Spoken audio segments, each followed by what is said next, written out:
Russia will take Kyiv, Kharkiv, and Odessa by the end of the year.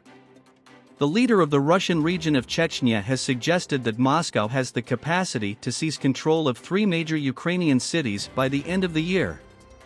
Ramzan Kadyrov said that Russia will have 100% completed the task set for us today in Ukraine by the end of December. Mr. Kadyrov's troops have played a prominent role in the war in Ukraine since Russia invaded almost a year ago, forging an alliance of sorts with the Wagner Group head, Yevgeny Prigozhin. In an interview, he insisted Russia had the means to take the capital Kyiv, from which it was driven back in the early weeks of the war, and that it needed to capture Ukraine's second city Kharkiv and its main port, Odessa.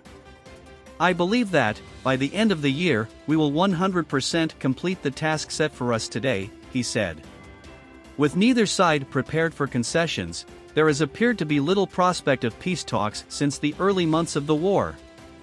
Nevertheless, Mr. Kadyrov said, "If we sit down at the negotiating table with Zelensky, yes, I think that's wrong." Earlier, the US has told its citizens living in Russia to leave immediately due to the war in Ukraine and the growing risk of wrongful detentions.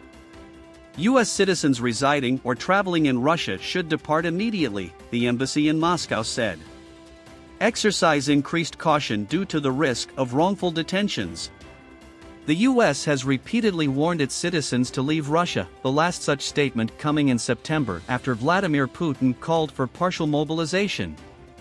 The embassy added, Russian security services have arrested US citizens on spurious charges, singled out US citizens in Russia for detention and harassment, denied them fair and transparent treatment, and convicted them in secret trials or without presenting credible evidence.